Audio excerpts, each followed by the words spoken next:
বিভাগ ছাড়বো না। আমাদের একটা প্রাণের দাবি থাকবে, আমরা ঢাকা বিভাগ থেকে আমরা ফরিদপুর বিভাগে যেতে চাই না।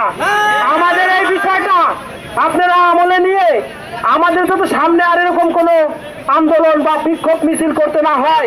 এটা আন্দোলনের সময় বিস্তারিত বহুদূর যদি জেলা প্রশাসক বা তত্ত্বাবধান সরকার তার সিদ্ধান্ত থেকে না সরে দাঁড়ায়, তাহলে আমাদের বিস্তারিত ঘটাতে বাধ্য করবেন না।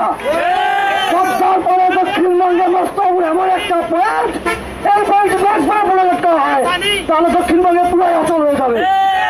আজকে আমরা এই পর্যন্তই আমাদের এই কর্মসূচি শেষ করছি, কিন্তু যদি আমাদের এই দাবি মেনে না নেওয়া হয়, তাহলে এই সকল স্তরের জনগণকে নিয়ে আগামীতে অনির্দিষ্টকালের জন্য মোস্তফাপুরে এই সড়ক পথ অবরোধ করব ইনশাল্লাহ। সেই কর্মসূচি তারিখ আপনাদের সকলকে ইনশাল্লাহ জানিয়ে দেব।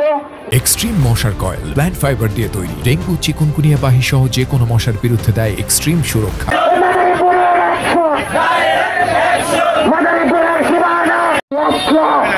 অবরোধ করে 1 লাখ থেকে 4 পোস্ট নিয়ে এখানে বসে পারবো, এতে আসর হবে না। যদি কেউ না আসে, আমি আমার দেশ আমার দেশ